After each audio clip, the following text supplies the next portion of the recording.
அதனால நாம வந்து அதனுடைய இதை பார்ப்போம். இன்னைக்கு 2 திருக்குறள். அதுல இருக்கக்கூடிய சில வழக்கமான ஒரு எளிய திருக்குறள் போல தோன்றும் எல்லாவற்றிலுமே. அதுல ஒவ்வொரு உரையாசிரியர்களும் தங்களுடைய கருத்துக்களை எப்படி பார்க்கிறார்கள், நாம் எப்படி அதை பார்க்கலாம் என்பதுதான் நான் இன்னைக்கு நம்ம பேச போறோம். அதுக்கு நம்ம முதல்ல உங்களோடு என்னுடைய திரையை நான் பகிர்ந்து கொள்ளலாம் என்று நினைக்கிறேன். அது வித்தியாசமா இருக்கு எல்லாமே, அதனால கொஞ்சம் தடுமாற்றமா இருக்கு. சரி, நான் வந்து இந்த சொற்பொழிவுக்குள்ள போறதுக்கு முன்னாடி நான் திடீர் ஒரு புத்தகம் எனக்கு கையில் கிடைச்சது. இது கிடைச்சா நான் வரவழைச்சேன். போன வாரம் நம்ம வந்து நம்முடைய புத்தகத்தை நான் அறிமுகப்படுத்தினேன். இவருடைய இது திருக்குறள். இதுல திருக்குறள் ஒரு வைதிக இந்து சமய நூலே, RPVS மணியன் அப்படிங்கிறவர் எழுதியிருக்காரு. அதாவது நம்ம இந்த நூல்கள்ல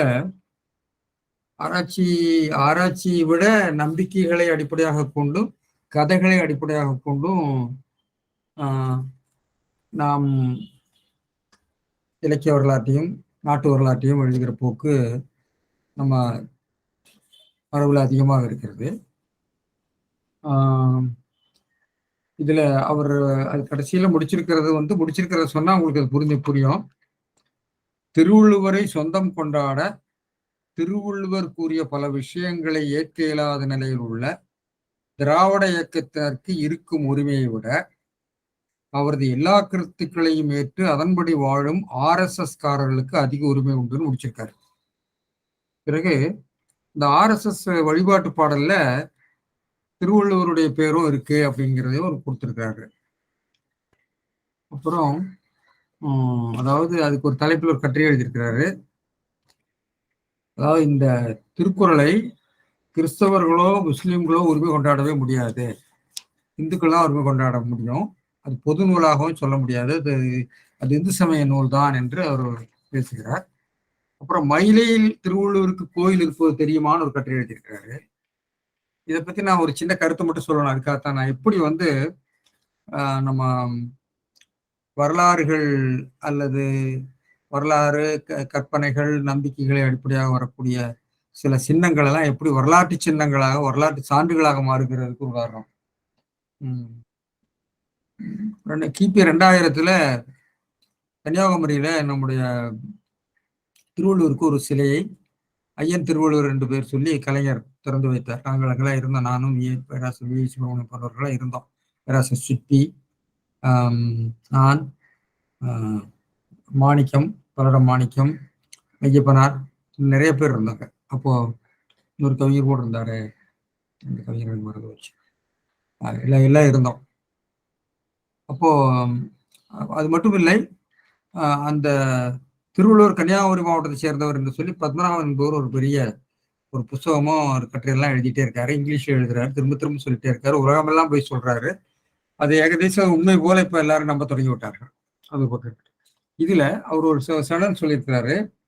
ஆனா இந்த கோவிலை பற்றி உள்ள வரலாறு தெரிந்தவர்களுக்கு நிறைய பேருக்கு தெரியாது. இது 19ஆம் நூற்றாண்டுடைய நடுப்பகுதியில மயிலாப்பூர்ல வள்ளுவர் நயினார் கோயில் என்று அது இருந்தது. அந்த சமணர்கள் இருக்கக்கூடிய இடம். அது திருவள்ளுவருக்கு சிலையெல்லாம் அங்கே கிடையாது, ஏதோ ஒரு பழைய சிலை இருந்திருக்குது. வள்ளுவரை சமண கோயில் தான் அது, சமணர்களுடைய இடம், சமண கோயில். அது காலப்போக்கில் அவர்கள் அந்த சமணர்கள் போய்விட்டார்களா இல்லை என்று தெரியவில்லை. அப்பொழுது அதை எடுத்து ஒரு சைவ கோயிலாக அதை கட்டுகிறார்கள். அதற்குரிய சிலையை காஞ்சிபுரத்திலே சென்று வடிக்கிறார்கள். அது சைவ மரபுக்கு ஏற்ற முறையிலே அவருக்குரிய எல்லா அமைப்புகளையும் செய்து அதில் திருநீறு பூசுவது, அவர் வந்து நமசிவாய என்று இருப்பது போன்றெல்லாம் அந்த சிலைகளை அடித்து வைத்திருக்கிறார்கள். அது கும்பாபிஷேகம் பண்ணியிருக்கிறாங்க. அதெல்லாம் நோட்டீஸுகள் எல்லாமே இருக்குது, எல்லா வரலாறுகள் இருக்கிறது. அந்த சமயத்திலே அதுக்கு ஒரு நிறைய பாடல்கள் எல்லாம் பாடியிருக்காங்க. அதுல அந்த திருவள்ளுவர் சிலை எப்படி காஞ்சிபுரத்துல எந்த இடத்துல வடிக்கப்பட்டது என்ற செய்தியும் இருக்கிறது. அந்த சிலையினுடைய அழகை பற்றி ஒருத்தர் நம்முடைய திருத்தணிகை சரவண பெருமாளையருடைய பரிமேலழகர் உரை பதிப்பிலையும் திருவள்ளுவர் சரித்திரம் என்ற நூலிலும் அந்த ஒரு பாடல் இருக்கிறது. அந்த திருவள்ளுவருடைய சிலையினுடைய அழகை சொல்லக்கூடிய ஒரு பாடல் பாடியிருக்கிறார். பிறகு திருவள்ளுவர் மாலை என்று ஒரு 16, 18ஆம் நூற்றாண்டிலே தோன்றிய ஒரு நூல் இருக்கிறது. அதிலே சங்கப்புலவர்கள் எல்லாம் சங்கத்திற்கு வந்து திருவள்ளுவரை பாராட்டி பாடுறதாகவும், அது ஒரு அடிப்படையிலே ஒரு சனாதன நூல், அதுவும் குறிப்பாக வைணவ நூல் என்பது போல ஒரு கருத்தை அது முன்வைக்கிறது. அதில் இருக்கக்கூடிய கதைகளை அதை ஒட்டி நிறைய கதைகள் வேற வந்திருக்குது. அது கதைன்னா நல்லா புனைவு. அந்த கதை ரொம்ப சில கதைகள்லாம் ரொம்ப ஆபாசமான கதை. அது அந்த கதையை அடிப்படையாக கொண்டு சைமன் காஸ்ட் என்ற ஆங்கிலத்துல தமிழ் புலவர் வரலாற்று எழுதியவர். அதில் இருக்கக்கூடிய நிறைய கதைகள் எல்லாம் எடுத்து ஒரு திருவள்ளுவர் வரலாறாகவே எழுதியிருக்கிறார். ஜி போப்பு கூட அது கதையாத்தான் இருக்கும் போல இருக்குன்னு சொல்லிட்டு அவர் வேற கதை கட்டுறார். திருவள்ளுவர் வந்து மயிலாப்பூர் கடற்கரையில காட்டு வாங்கிட்டு இருந்தாரு, அப்ப தாமஸ் வந்தாரு, இப்போ அவருடைய சொற்பொழிவை கேட்டுட்டு பாரதி நம்முடைய திருவள்ளுவர் எழுதியிருக்கலாமா என்று கூட நானும் கற்பனை பண்ணுகிறேன் என்று சொல்லி, அதாவது அதெல்லாம் கற்பனைன்னு சொல்லிட்டு நானும் இப்படி கற்பனை பண்ணுகிறேன்னு அவர் சொல்லியிருக்கிறார். பிறகு வருகின்றவர்கள் எல்லாம் பார்த்தீங்கன்னா கிறிஸ்தவர்கள் வந்து அதை உண்மைன்னு எடுத்துக்கிறாங்க. போப் சொன்னதை மற்றவர்கள் உண்மைன்னு எடுத்துட்டு அதை வரலாறுலாம் எழுதுறாங்க. அப்ப அந்த சிலை செய்தது, அது அதை கும்பாபிஷேகம் பண்ணது, இது எல்லாத்துக்குமே நோட்டீஸுகள், அறிவிப்புகள் எல்லாமே இருக்கிறது. ஆனா இவர் என்ன எழுதுறாருன்னா, இது ஏறத்தாழ 400 ஆண்டுகளுக்கு முன் நிர்மாணிக்கப்பட்டிருக்கலாம் என்பது ஒரு யூகம்னு எழுதுறாரு. எழுதிக்கிட்டு அதை பத்தி எல்லாம் சொல்றாரு. சொல்லிக்கிட்டு போறாரு. நான் அதுக்கு ரொம்ப அதுக்கு போகல, அது விளக்கமா சொல்லியிருக்கிறாரு. அந்த படம் எல்லாம் போட்டிருக்காரு. இதெல்லாம் இருக்குதே தெரியாதா அப்படின்னு எடுக்கிறார். அதாவது என்ன சொல்றேன்னா, எப்படி வரலாறுகள் கட்டி சமைக்கப்படுகின்றன என்பதற்காக நான் சொன்னேன். இதுல எல்லாம் நம்பிக்கைகளையும் புனைவுகளையும் அடிப்படையாக கொண்டு அவர்கள் பேசுகிறார்கள். இப்படி ஒவ்வொருத்தரும் ஒரு சார்பாக தங்கள் சார்பாக பேசுகிறார்கள். இதுல இருந்து என்ன தெரிகிறதுனா, திருக்குறள் இருக்கக்கூடிய பல கருத்துக்கள் ஒவ்வொருவருக்கும் பொருத்தமானவர்களும் இருக்கின்றன, பொருந்தாதவர்களும் இருக்கின்றன என்பதுதான் அதுல. ஆனால் இந்த மக்கட்பேறு என்ற அதிகாரம் வந்து எல்லாரும் ஏற்று போற்றுகின்ற நிலையில எல்லாருக்கும் ஒரு பொது நிலையில தான் இருக்கிறது. ஆனால் அதுல கூட ஒரு வேறுபாடுகளை எல்லாம் பரிமேலழகர் போன்றவர்கள் கொண்டு வருகிறார்கள் என்பதுதான் நம்முடைய ஆராய்ச்சியிலே நமக்கு தோன்றுகிற ஒரு கருத்து. அதைத்தான் நாம் பார்க்கிறோம். ஏன்னா இந்த முன்னறிவோடு இந்த திருக்குறளுக்கு போகலாம். தந்தை மகற்கு ஆற்றும் நன்றி அவையத்து முந்தி இருப்ப செயல். இது எல்லாருக்கும் தெரிந்த திருக்குறள். தந்தை மகற்கு ஆற்றும் நன்றி அவையத்து முந்தி இருப்ப செயல். ரொம்ப எளிய வாக்கியம்தான், ரொம்ப கடினமான ஒரு வாக்கிய அமைப்பு கிடையாது. அதாவது தந்தை மகனுக்கு செய்யும் உபகாரம், தந்தை ஆண்பால், மகன் ஆண்பால், கவனித்துங்க. தந்தை மகனுக்கு செய்யும் உபகாரம் அவையத்தின் கண்ணே முந்தி இருக்குமாறு கல்வி உண்டாக்குதல். அவையத்து முந்தி இருப்ப செயலாம் சொல்லியிருக்காரு. அவையத்துனா அவையத்து சான்றோர் அவையின் கண் முந்தி இருப்ப அப்படிங்கிறது கல்வி, முந்தி இருக்குமாறு கல்வி உண்டாக்குதல். முந்தி இருப்ப செயல்ங்கிறது அதாவது நீ அந்த சபையிலே நீ முதல்வனாக இருக்க வேண்டும் என்று சொன்னால் அந்த முதல்வனாக இருக்க வேண்டியதற்குரிய கல்வியை நல்குதல் என்பதாக இதுக்கு நம்ம ஒப்புர் சொல்லியிருக்கார். சரி, பரிமேலழகர் என்ன சொல்றாருன்னா அதை ஒட்டிதான் போகிறார். தந்தை மகற்கு ஆற்றும் நன்றி. தந்தை புதல்வனுக்கு செய்யும் நன்மையாவது. மகற்குனா மகன். மகன் என்ற தமிழ் சொல்லுக்கு 3 வகையான பொருள் உண்டு. மகன் என்று சொன்னால் ஆண்பால், புதல்வனுடைய ஆண்பால், அதாவது ஒருவருடைய சந்ததியினுடைய ஆண்பாலுக்கு மகன் சொல்லுவாங்க. மகன் என்று சொன்னால் மனிதன் என்ற ஒரு பொருள் உண்டு. இன்னொன்று, மகன் என்பது பொதுவாக ஒரு ஆண்பாலை குறிக்கக்கூடிய ஒரு பொது சொல்லாகவும் வரும். அதாவது ஒன்று ஆண்பால், இன்னொன்று ஒரு மனித இனத்தை சொல்லக்கூடியது. சட்டுன்னு எனக்கு நினைவு கொஞ்சம்.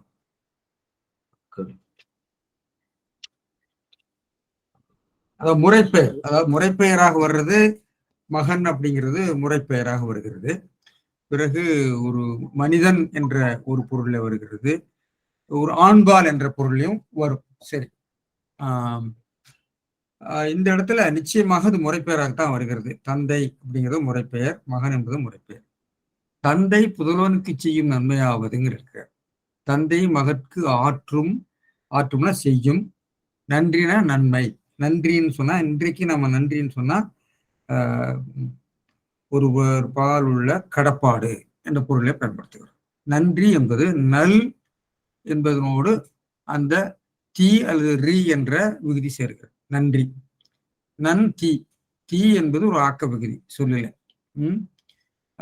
எனவே அந்த நன்றி என்பது நன்மை என்ற அர்த்தம். மை போல ஒரு விகுதி அது நன்மை. எனவே நன்றிங்கிறது பிற்காலத்துல நன்மை என்பது கடப்பாடு என்ற பொருளை இன்றைக்கு நாம வழங்குகிறோம். நன்றின்னு சொன்னால் ஒருவருக்கு நாம் பிரதிபகாரம் என்ற பொருளினை நாம் தேங்க்ஸ் அப்படிங்கிற பொருளிலே கிருதஜதா, தன்யவாத் எல்லாம் சொல்றாங்க இல்லையா, அந்த பொருள்ல இன்றைக்கு பயன்படுத்துகிறோம். ஆனால் அது கடப்பாடுன்னா என்னங்க? கடப்பாடுன்னா கடமை. ஒருவருக்கு இருக்கு நாம் மாற்ற வேண்டிய கடன், கடமை. கடமைன்னா கடமைன்னு சொல்லலாம். கடப்பாடு. மாறி மாட்டு எந்நாட்டும் கொல்லோ உலகம் இருக்கு இல்லையா, கைமாறு வேண்டா கடப்பாடு.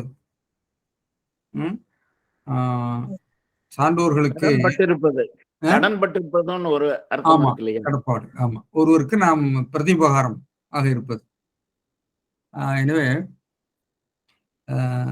அந்த நன்றி என்பது இந்த இடத்துல நீங்க தெளிவாக புரிந்து கொள்ள வேண்டும். அது பழைய தமிழில நன்றி என்பது நன்மை என்பதுதான் பொருள். நன்றி என்பது நன்றி உணர்வல்ல. தந்தை மகனுக்கு ஆற்று நன்றினா அவனுக்கு என்ன நன்றினா அடுத்த இறந்ததுக்கு பிறகு அவன் செய்யக்கூடிய அந்த சடங்குகள்னாலே அவனுக்கு அந்த முத்தி கிடைக்கும் என்பதனாலே உள்ள அட்வான்ஸ் தேங்க்ஸ்ன்னு சொல்றாங்களே, முன்கூட்டியே செய்யக்கூடிய நன்றி. அப்படி இல்லை, இது வந்து நன்மைதான் என்ற பொருள் அதுக்கு. சரி, அவையத்து முந்தி, அதாவது சொற்கள் எப்படி நம்ம காலந்தோறும் மாறிவிட்டு பொருள் மாறி இருக்குது, அதை புரிந்து கொண்டு நாம திருக்குறளுக்கு பொருள் கொள்ள வேண்டும் என்று நான் உங்களுக்கு நினைவுபடுத்துகிறேன். அது தெரியாவிட்டால் நாம் வந்து அதுக்கு வேற மாதிரி அப்படி பொருள் சொல்லியிருக்கிறாங்க நிறைய பேர். அது நீங்க பிறகு பார்க்கலாம். எனவே ஒவ்வொரு நூலும் அந்தந்த காலகட்டத்தில் எழுந்த அந்த சொல்லாட்சி, அதுக்குரிய பொருள் பின்புலத்தை வைத்துக் கொண்டுதான் நம்ம பொருள் சொல்ல முடியும். ஆனால் இன்றைக்கு உள்ள பொருள் தான் நான் சொல்லுவேன்னு சொன்னா சொல்லலாம், சொல்லுவேன், ஒன்றும் தப்பு இல்லை. ஆனால் அது எப்படி அது பொருந்தி வருகிறதா என்பதை நான் பார்த்துக்கிறேன். சரி, அவையத்து முந்தி இருப்ப செயல். அவயம், இது சொல் வந்து அவயம்ங்கிறதுக்கு வந்து கற்றோர் அவையின்கண் இருக்கிற அவையின்கண். அவை அப்படிங்கிறது சங்க இலக்கியத்தில் நிறைய இடத்துல வருது. அதை வந்து சபை, சபா என்ற சம்ஸ்கிருத சொல்லினுடைய தமிழ் ஆக்கமாக தான் எல்லாரும் சொல்றாங்க. என்றால் சபை என்பது உள்ள இந்த சா வந்து எப்பவுமே வந்து மொழி முதல் சா வந்து வீழ்ச்சி அடையும். சமணர் அப்படிங்கிறது உள்ள சமணர்கள் உள்ள சா போய் அமணர்னு வரும். எனவே நம்முடைய மூல திராவிட மொழியில உப்பு என்பதனுடைய மூல வடிவம் சுப்பு. மூல திராவிட மொழியில சுப்பு தான். பல திராவிட மொழிகள்ல சுப்புன்னு தான் இருக்கு. அந்த சுப்புல உள்ள சா போய் தான் உப்பா நமக்கு தமிழ்லயும் மலையாளம் மற்ற மொழிகளும் வந்திருக்கு. எனவே அந்த இனிஷியல் சா வீழ்ச்சி, அதாவது மொழி முதல்ல இருக்கக்கூடிய சா வீழ்ச்சி அடையிறது சொற்கள், அதாவது ஒப்பியல் மொழி நூல்ல இப்படி சொல்லுவாங்க. எனவே இந்த சபை என்பது சபை என்பது ஆகி அது சா வீழ்ச்சி அடைந்து அவை என்று ஆகி ஆயிடுது என்று நமக்கு ஒரு டெரிவேஷன் இருக்கு. சரி, இல்லை தமிழ் சொல் தான் அப்படின்னு சொல்லி அதனுடைய சொற்பொருள் விளக்கம் சொல்லக்கூடியவர்கள் இருக்கலாம், எனக்கு தெரியல. எனவே என்றால் தமிழ்ல சங்க இலக்கியத்திலேயே நிறைய பின்னாடி நான் சொல்ல போறேன். அவையல் கிளவின்னு ஒன்று இருக்கு. அவையல் கிளவி, அவையல் கிளவின்னு சொன்னா அதாவது என்ன சொல்ற 3 லெட்டர் வேர்ட்ஸ்ன்னு சொல்றீங்களே, அதாவது நாட் அதுக்கு என்ன சொல்றது, யூஃபமிசம் ஆர் இந்த இடத்துல நம்ம வந்து அன்பார்லிமெண்டரி வேர்டு, அன்பார்லிமெண்டரிங்கிறது தான் அது பேர். அது சம்ஸ்கிருதத்துல அசபியம்னு சொல்லுவாங்க. சபியம்னா சபையோடு சம்மந்தப்பட்டது. அசபியம் சபைக்கு ஒத்து வராத விஷயம், அன்பார்லிமெண்டரி வேர்டு. அது வந்து அவை அல் கிளவி, அவையிலே சொல்லப்படாத கிளவி, அதான் அவையல் கிளவி. இடக்கர்ன்னு சொல்லக்கூடியது ஒரு மாதிரி 3 லெட்டர் வேர்டு, அது மாதிரி வரக்கூடியது. எனவே அன்பார்லிமெண்டரி வேர்ட் அப்புறம் இது மாதிரி கெட்ட வார்த்தைகள் என்று சொல்லக்கூடிய அசலீலம் வாங்க சம்ஸ்கிருதத்துல. இது அசத்தியம். இது தமிழ்ல அவையல் கிளவி. எனவே இந்த அவை என்பது நமக்கு சங்க காலத்திலேயே பெருவழக்காக இருக்கிறது. பல சொற்கள் இருக்கிறது, நாம் பிறகு பார்க்க போறோம். எனவே இந்த அவையத்து முந்தி இருப்ப சொல்ல, அவைனா எந்த அவை? நிறைய அவைகள் இருக்கு. நல்லவை இருக்கு, புல்லவை இருக்கு. திருவள்ளுவரே சொல்ல போறார், நிறைய அவைகளை சொல்கிறார். திருவள்ளுவர் 2 அதிகாரமே படிக்கிறார். அவையஞ்சாமை, அவை அறிதல், அவையை அறிந்து பேச வேண்டும், அவையை அறிந்து பேச வேண்டும் சொல்லி நம்ம தமிழ் பேச்சாளர்கள்ல நிறைய பேருக்கு இந்த 2 அதிகாரம் ரொம்பவும் தேவையான விஷயம். அவை அறிந்து பேச வேண்டும். அவை அறியாமல் அவையில் இருக்கக்கூடியவர்களுடைய அறிவுத்தரம் அல்லது அவர்களுடைய ஏற்றுக்கொள்ளக்கூடிய நிலைமை இவையெல்லாம் அறிந்துதான் பேச வேண்டும். எனவே அப்படி பேசவில்லை என்று சொன்னால் அதாவது அவை அறிதல் தெரியாது என்ற அர்த்தம். அவை அறிதல் ரொம்ப முக்கியம். அது 10 திருக்குறள் சொல்வது. அவை அஞ்சாமைன்னு 10 திருக்குறள். இதெல்லாம் பொருளதிகாரத்தில் இருக்கிறது, பொருட்பால் இருக்கிறது. குறிப்பாக அமைச்சருக்கும் தூதுவர்களுக்கும் ரொம்ப முக்கியம். அண்மையில் நேற்று முந்தான கூட ஒரு செய்தி பார்த்தேன். நம்முடைய வெளியுறவுத்துறை அமைச்சர் ஜெய்சங்கர் ஐநா சபையில பேசுகிற போது அவரை எதிர்த்து கேள்வி கேட்ட பாகிஸ்தானி எதிராளர் எதிர்த்து ஒரு கேள்வியை கேட்டு அடக்கினார் என்று சொல்லி செய்தி வந்திருந்தது. நான் பார்த்தேன். அவர் என்ன கேட்டார், என்ன ஒரு பதில் சொல்லி அடக்கினார் என்று எனக்கு வரவில்லை. அது ஏதோ ஒரு மேற்கோள் எல்லாம் வந்துட்டு அதை பத்தி ரொம்ப விதந்து எழுதி கொண்டிருந்தார்கள், ஆங்கில பத்திரிகையிலும் தமிழ் பத்திரிகையிலும். அவர் வாயை அடக்கினார் என்று சொல்லப்பட்டிருக்கு. அது ரொம்ப முக்கியம். ஒரு தூதுவனுக்கு அவை அஞ்சாமை, அவை அறிதல், அப்புறம் அவை அடக்குதல். அவையடக்கம்னு ஒண்ணு இருக்கு. அவையடக்கம்ங்கிறது கேள்விப்பட்டிருப்பீங்க. அவையடக்கம் அப்படிங்கிறது ஒரு மாதிரி மாடஸ்டி. அதாவது அவையடக்கம் என்று சொன்னால், நான் எல்லாம் அறிந்தவன், எனக்கு எல்லாம் தெரியும், என்னை எல்லாம் நிறைய சாமியார்கள் அப்படித்தான் பேசுறாங்க. நான் தான் எல்லாம் தெரிஞ்சவன், எனக்கு நான் முத்தி கொடுப்பேன் எல்லாம் பேசுறாங்க. சில பேச்சாளர்கள் கூட தங்களை ரொம்ப புகழ்ந்து கொள்கிறார்கள். ஆனால் பழைய காலத்துல அவையடக்கம் என்பது தெரிந்ததை கூட எனக்கு தெரியாது என்று சொல்லி அடக்கமாக சொல்லக்கூடிய ஒரு பண்பு. அதுக்கு நிறைய செய்திகள்லாம் நிறைய இருக்கிறது. அதுக்கு நம்ம போக வேண்டாம். சரி, அவையடக்கம் என்று ஒரு சொல் இருக்குது. சரி, இதெல்லாம் நம்ம பார்ப்போம். எனக்கு இது நம்முடைய தொல்காப்பியரே அதை பயன்படுத்தியிருக்கார். அவையடக்கியல் என்று சொல்றார். அவையடக்கியல்னு ஒரு ஒரு ஒரு இலக்கிய வகையை பற்றியும் கூட பொருளதிகாரத்தில் பேசியிருக்கிறார்.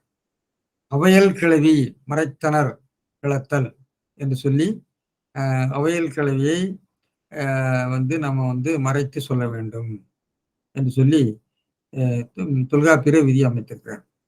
அதாவது நாம சபையிலே அன்பார்லிமெண்ட்ரியா நம்ம பேச முடியாது. உதாரணமா நம்ம கால் கழுவினான் என்று சொல்கிறது, அது அவையல் கிழவியாக நம்ம சொல்லக்கூடாததை மலங்கழி வந்தாருங்கிறதே அவையல், அதாவது கால் கழுவினார் என்று சொல்வார்கள் என்று சொல்லி அதுக்கு எடுத்துக்காட்டுலாம் நம்ம இருக்கு, நிறைய இருக்கு. சரி, வச்சுக்கோம். எனவே கற்றார் அவையின் கண், அவையத்து. சரி, அவயமா அவையா என்பது ஒரு கேள்வி. அதுக்கு நம்ம பிறகு இந்த இலக்கண பிரச்சனைக்கு பிறகு போகலாம். சரி, அவையத்துங்கிறது 7ஆம் வேற்றுமை இடப்பொருள். அவையின் கண் அத்துச்சாரியை 7ஆம் வேற்றுமை பொருள்ல வரும். அது அவயம் அத்தா, அவை அத்தா அப்படிங்கிறது அடுத்து நம்ம பேச போறோம். அடுத்து பேச கற்றார் அவையின் கண், அது அவைங்கிறது கற்றார் அவை. நிறைய அவைகள் இருக்கிறது. அதாவது திருக்குறளிலேயே அவை என்பதற்கு கழகம் என்ற சொல் இருக்கிறது. அது சூதாடுகிற இடம் கழகம் என்பது. அப்புறம் மன்றுன்னு இருக்குது, மன்றம்னு இருக்கிறது, குழுன்னு இருக்கிறது. அப்புறம் நான் பின்னாடி கொடுத்துருக்கேன், நான் சொல்றேன், சட்டு மறந்து போச்சு. எனவே அவை என்ற சொல். அப்புறம் கோட்டி, ரொம்ப முக்கியமான சொல் கோட்டி. கோட்டி அப்படிங்கிறது கோஷ்டி அப்படிங்கிற சம்ஸ்கிருத சொல்லுடைய தமிழ் வடிவம். கோஷ்டி. ஹிந்தியில் பார்த்தீங்கன்னா கோஷ்டி, இன்றைக்கு சங்கோஷ்டிமா. அதே மாதிரி ராமானுஜன் சார் போன்றவர்களுக்கெல்லாம் டெல்லியில் இருக்கிறனால தெரியும் கோஷ்டி சங்கோஷ்டிமா. ஏன்னா கருத்தரங்குக்கு பேரு சங்கோஷ்டி. கோட்டிகோளல், கோட்டிகோளல்னா கூட்டத்தை அமைத்தல், கருத்தரங்கு நடத்துதல் அர்த்தம் கோட்டி. எனவே கோட்டி, அவை, மன்று, குழு, ஆயம்னு ஒரு குழு சொல்றது. ஆயம் ஆயம் வந்து சூதாடுகிற இடம். ஆயம் அது வந்து உங்களுக்கு தெரியும். எண்பேர் ஆயம், எண்பேர் ஆயத்துல வரக்கூடிய ஆயம் வந்து அரசாங்கத்தை கான்ஸ்டியூட் பண்ணக்கூடிய ஒரு போர்டு, ஒரு கழகம். ஆயம், வெண்பெரும் குழு என்ற சொற்கள்லாம் சங்க இலக்கியத்தில் இருக்கிறது பார்க்கிறோம். திருக்குறளே இது வருகிறது, பார்ப்போம் நம்ம பார்க்க. எனவே கற்றாரவிங்கன் அவரினும் மிக்கு இருக்குமாறு முந்தி இருப்ப. முந்தி இருப்பதுங்கிறது முந்துது யார முந்துறது? இந்த போக்குவரத்துல நான் போகிற போது என்னுடைய வண்டி அந்த வண்டி முந்தி விட்டு போகிறதுங்கிற சொல்றேன், ஓவர்டேக் பண்றதுன்னு சொல்றேன். எனவே அவரினும் மிக்கு இருக்குமாறு, முந்துதல் என்று சொன்னால் ஒருவரை முந்துதல், ஒருவரை விட மிக்கு இருத்தல் அர்த்தம். அதனால்தான் அவரினும் மிக்கு இருக்குமாறு முந்தி இருப்ப என்பது செயலும் வழிபாட்டு வினைச்சு. இருக்குமாறு, இருக்கும்படி செயல். செயல் என்பது செய்தல். செயல் என்பது இன்றைய தமிழ்ல செயல் என்று சொன்ன ஆக்ஷன் அர்த்தம். ஆனா பழைய தமிழ்ல செயல் என்பது டூயிங் அர்த்தம், செய்தல் என்ற அர்த்தம். எனவே ஆக்குதல், செய்தல், முந்தி இருப்ப செய்தல். எனவே அது எப்படி முந்தி இருக்குமாறு? கல்வியுடையன் ஆக்குதல். கற்றார் அவைன்னு சொன்னதுனால கல்வியுடையன் ஆக்குதல். அவரே நமக்கு இருக்குமாறு கல்வியுடையன். கல்வி, he should be properly educated. அவனை எஜுகேட் பண்ணி அவனை கொண்டு வந்து அந்த ப்ரீஎமினன்ட் பொசிஷன் சொல்லக்கூடிய அந்த இடத்துல அவன் நிறுத்த வேண்டும். அவனுடைய கல்வியினாலே அவன் எல்லோருடன் மிக்கிருக்குமாறு ஆக்குவது தந்தையனுடைய கடன் என்று இந்த திருக்குறள் இருக்கிறது. அதுக்கு மறுபடியும் விளக்கம் சொல்றாரு. பொருளுடையானாக்குதல் முதலாயின துன்பம் பயத்தலின் நன்மையாகா என்பது கருத்து. இதுக்குடைய கருத்து குறிப்பெச்சம் அல்லது அதனுடைய என்ன சொல்றது, சஜஸ்டிவ் மீனிங், சஜஷன் என்னன்னு சொன்னா, பொருளுடைய நாக்குதல்ங்கிறது நம்ம எல்லாரும் செய்யறோம். ஒருவனுக்கு வந்து நிறைய சம்பாதிச்சு வச்சுட்டு போறாரு, தந்தை அல்லது தாத்தா பொருளீட்டு விட்டு போகிறார். அதை விட ஒரு குழந்தைக்கு, ஒரு சந்ததிக்கு செய்ய வேண்டியது கல்விதான். ஏனென்றால் பொருளுடைய நாக்குதல் முதலான துன்பம் பயக்கும். ஏனென்றால் உங்களுக்கு எல்லாருக்கும் தெரியும், நம்முடைய மரபு வழியாக வரக்கூடிய சொத்துக்களை பாதுகாப்பது என்பது பல அடுத்த தலைமுறைக்காரர்களுக்கு பெரிய தலைவலி. முன்னோர்கள் ஈட்டிய பொருளை ஏத்தலும், ஈட்டலும், வகுத்தலும், காத்தலும் என்று பின்னாடி திருவள்ளுவரை சொல். காத்தல் என்பது ரொம்ப கஷ்டம். அதனால பொருளுடைய நாக்குதல் முதலாயின ஆக்குதல், ஏற்றலும், ஈட்டலும், வகுத்தலும், காத்தலும் எல்லாம் வரிசையா இருக்கு. எனவே நீங்க பொருள் உண்டாக்குறது எளிதாக முதல் தலைமுறைகளை செய்துவிட்டு போய்விடுவார்கள். ஈட்டலும், ஈட்டலும் உண்டாக்குறது, ஈட்டல் அதை திரட்டுறது, அப்புறம் வகுத்தல் அதை முறைப்படுத்துறது, அப்புறம் காத்தல். ஸோ இந்த பண்புகளை எல்லாம் செல்வம், மற்ற செல்வம், பொருட்செல்வம் இந்த துன்பத்தை எல்லாம் தரும். ஆனால் அறிவு செல்வம் அப்படி இந்த பிரச்சனை இல்லை. நாம் குழந்தைகளுக்கு கொடுக்க வேண்டியது அறிவு செல்வம்.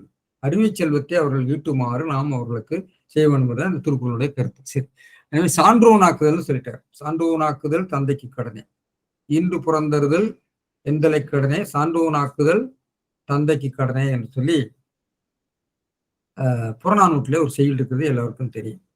அப்போ பெற்று குழந்தையை ஆளாக்குவது தாயினுடைய கடமை.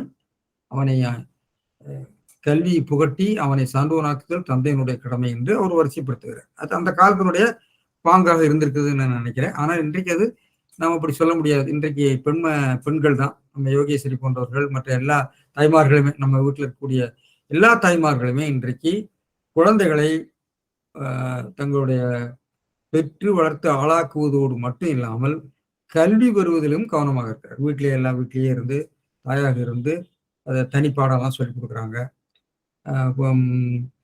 கல்லூரிக்கு, பள்ளிக்கூடத்துக்கு அவர்களே போய் இப்பொழுது அழைத்து செல்கிறார்கள். முன்பெல்லாம் ஆண்கள் தான் ஸ்கூட்டரில் அழைத்து செல்வார்கள். இன்றைக்கு பெண் தாய்மார்களே குழந்தைகளை ஸ்கூட்டர்லேயோ கார்லேயோ அல்லது ஏதாவது ஒரு வகையில் கொண்டு சென்று அவர்களை பள்ளிக்கூடத்தில் சேர்க்கிறார்கள். அவருடைய கல்வியை கண்காணிக்கிறார்கள், அவர்களுக்கு பாடம் நடத்துகிறார்கள். அப்போ இன்றைக்கு அந்த கருத்து மாறுகிறது. அப்போ தந்தை என்று அவர் சொல்லியிருக்கிறாருன்னா அந்த காலகட்டத்தில் அப்படி இருந்திருக்கிறது. அது மகன்கள் தான் படித்திருக்கிறார்கள். பெண் குழந்தைகளுக்கு வீட்டிலேயே சொல்லி கொடுத்துருப்பாங்களா என்னன்னு நமக்கு தெரியல. இப்போ இன்றைக்கு தெரியும் உங்களுக்கு, இன்றைக்கு உள்ள பிரச்சனையே வந்து இந்த இருபால் கல்வியினால் வரக்கூடிய பெரிய பிரச்சனைகள்லாம் நமக்கு வந்துட்டு இருக்கு. இது நாம் நேரிடுகின்ற ஒரு சமூக மாற்றத்தினால வரக்கூடிய ஒரு விதிமீறல்கள் வருகின்றன. அது பொய்யும் வழுவும் புகுது. இன்றைக்கு குறிப்பாக இன்னைக்கு காலையிலிருந்து ஏதோ பெரிய விவாதம் நடந்துட்டு இருக்கு. இந்த லிவிங் என்ன கூட வாழ்தல், லிவிங் டுகெதர்னு சொல்லி அது இன்னைக்கு ஏதோ ஒரு பத்திரிகையில் கூட பெரிய செய்தியா நான் பார்த்தேன் காலையில. அதை அன்றைக்கு பேசுறாங்க. இதெல்லாம் வந்து நம்ம கற்பு களவு என்று சொல்வதில் களவு என்பது திருமணத்திற்கு முன்பு ஒரு பழகுதல், அப்புறம் கற்புங்கிறது திருமணம் செய்து கொண்டு குடும்ப வாழ்க்கையில வாழ்தல். அந்த இடையில இருக்கக்கூடிய அந்த லிவிங் எல்லாம் சொல்றாங்களே, அது மாதிரி வாழ்ந்தாங்களா என்று நமக்கு தெரியல. ஆனால் அதிலே கூட ஏதோ ஒரு பொய்யும் வழுவும் புகுந்த புன்னர் ஐயர் யாத்தனர் கரணம் என்று தொல்காப்பியரே சொல்லியிருக்கிறார். எனவே சமூக மாற்றத்திலே ஒரு கட்டத்திலே இவை மிகவும் பெரிய ஒரு தீமைகளை விளைவித்த போது பெண்பாலாருக்கு அப்பொழுது திருமண சடங்குகளை எனவே ஒவ்வொன்றுமே இப்ப திருமண சடங்கு என்று சொல்லுகிற போது அந்த திருமண சடங்குல வந்து நம்ம வந்து சடங்குன்னு வச்சிருக்கோம். அந்த சடங்கு அடையாளமாக தாலி கட்டுறதுன்னு வச்சிருக்கிறோம், அல்லது மோதிரம் போடுறதுன்னு வச்சிருக்கிறோம். ஏன்னா இது ஒரு வகையான இன்றைக்கு நம்ம ரெஜிஸ்டர் பண்ணணும்னு சொல்றோம் இல்லையா, பதிவு பண்ற திருமணத்தை பதிவு செய்யணும்னு சொல்றோம். அது மாதிரி அது ஒரு பதிவினுடைய அடையாளம். தாலி கட்டியிருக்காங்கன்னா இஸ் ரெஜிஸ்டர்ட். இந்த தாலிங்கிறது ரெஜிஸ்ட்ரேஷனுடைய அடையாளம். இன்னைக்கு ஆதார் கேட்கிறான் இல்லையா, ஆதார் கேட்கிற மாதிரி அது ஒரு ஆதார், அது ஆதாரம். எனவே ஒவ்வொரு சடங்குகளுக்கும் ஒவ்வொரு அடையாளங்களுக்கும் ஒவ்வொரு காலகட்டத்தில் ஒரு பொருள் இருக்கு. இன்னைக்கு நம்ம பெரியார் வந்து தாலி கட்ட வேண்டாம்னு சொன்னார். அது அது வந்து அந்த காலகட்டத்தில் அந்த பிரிமிட்டிவ் சொசைட்டில இதுதான் ரெஜிஸ்ட்ரேஷன். அதுதான் வந்து எல்லாருக்கும் தெரியக்கூடிய ரெஜிஸ்ட்ரேஷன். அது போட்டிருந்தா அந்த பொண்ணு திருமணம் ஆயிருக்குன்னு அர்த்தம். எனவே அந்த சமுதாயத்துக்கு தேவையா இருந்தது. இன்றைய சமுதாயத்துக்கு தேவையில்லை என்றுதான் நம்ம அதை புரிந்து கொள்ள வேண்டும். பெரியார் சொல்கிற போது அது தாலியை வைத்துக் கொண்டு அதில் புனிதம் கற்பித்து அதை தாலி வேலி என்றெல்லாம் சொல்லி, தாலி அடையாளமா வேலி அப்படிங்கிறது கேள்வி. அப்ப வேலி என்று சொல்லியும் அது வந்து புனிதம் என்று சொல்லியும் நிறைய கதைகள் இருக்கு இல்லையா, அதைத்தான் பெரியார் வந்து எதிர்க்கிறாரு. நம்ம இது மாதிரி படிநிலைகள், ஒவ்வொரு சடங்குகளும் ஒரு சமூக பழக்க வழக்கங்களும் இப்படி காலந்தோறும் மாற்றம் அடையும். அதனால இது மாதிரி விஷயங்கள்ல வந்து சில நுட்பங்கள் உண்டு. அதுக்காக எல்லாமே அர்த்தமுள்ள இந்து மதம்னு எல்லாத்தையும் சொல்ல முடியாது. எல்லாத்துலயுமே அர்த்தம் இருக்குதுன்னு நம்ம சொல்ல முடியாது. அந்த அர்த்தத்தை நம்ம அது பொருந்தவில்லை என்றால் நாம நீக்கிவிட வேண்டியதுதான். அதனால இந்த இவர் வந்து தந்தை மகனுக்கு ஆற்றும் கடமை கல்வி கொடுத்தல் அப்படிங்கிறது முக்கியமாக பேசுகிறார். இதனால் தந்தை கடன் கோரப்பட்டதுன்னு சொல்றாரு. தந்தை கடன் கூறப்பட்டது. இது இன்றைக்கு நம்ம மாற்றி இது வந்து ஏன்னா அந்த திருக்குறள்ல பார்த்தீங்கன்னு சொன்னா தந்தை மகற்காற்றுன்னு சொல்லியிருந்தாலும் கூட தந்தை என்பதை ஒருபால் சொல் இணைப்பாற் சொல்லையும் தழுவும் என்பதனால தாயையும் குறிக்கும், மகன் என்று சொன்னதுனாலே மகன் மகளையும் குறிக்கும் என்று நாம விளக்கம் பண்ண முடியும். இன்றைக்கு ஏற்ப விளக்க முடியும். இந்த அடிப்படை பொருளை சொல்லிவிட்டு இன்றைக்கு நாம் இந்த விளக்கத்தை நாம் சொல்ல வேண்டும் என்று நான் நினைக்கிறேன். ஆனால் பாருங்க, வரதராசனார் போன்றவர்கள் அப்படியே மூலத்தை ஒட்டியே சொல்லியிருக்காங்க. தந்தை தன் மகனுக்கு செய்யத்தக்க நல்ல உதவின்னு எழுதியிருக்காரு.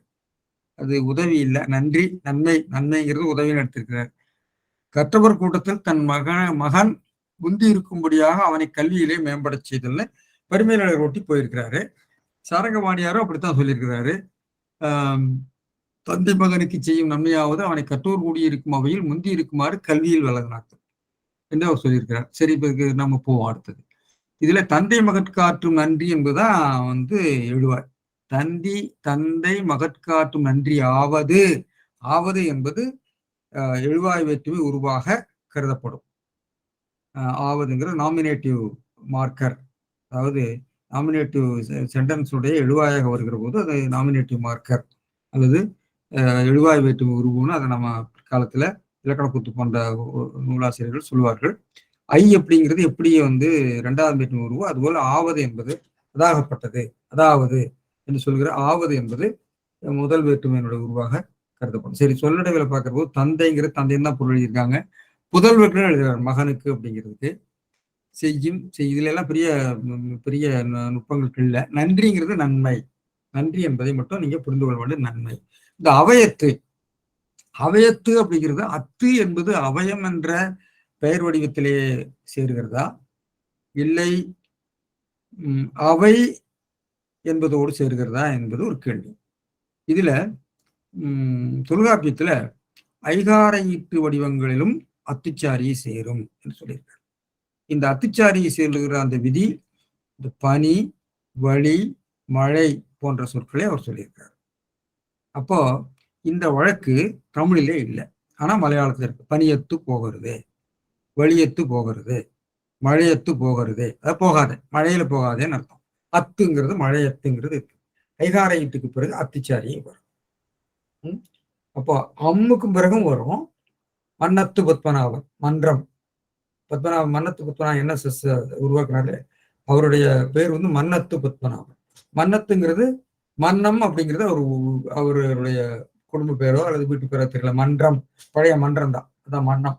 இது மன்னத்து பத்மநாபன் சொல்லுவாங்க. அப்போ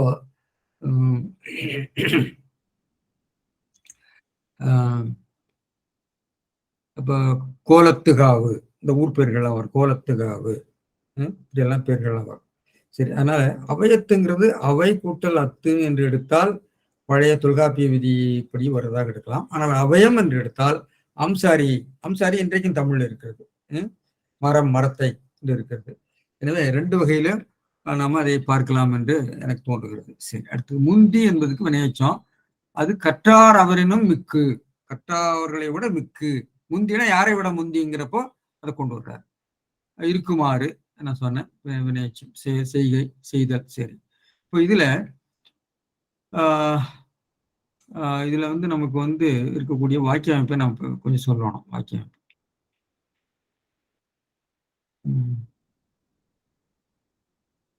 சரி, இந்த அவைங்கிறத பத்தி நான் சொன்னேன். அவை சங்க இலக்கியத்துல எங்கெல்லாம் வருது அப்படிங்கிறது.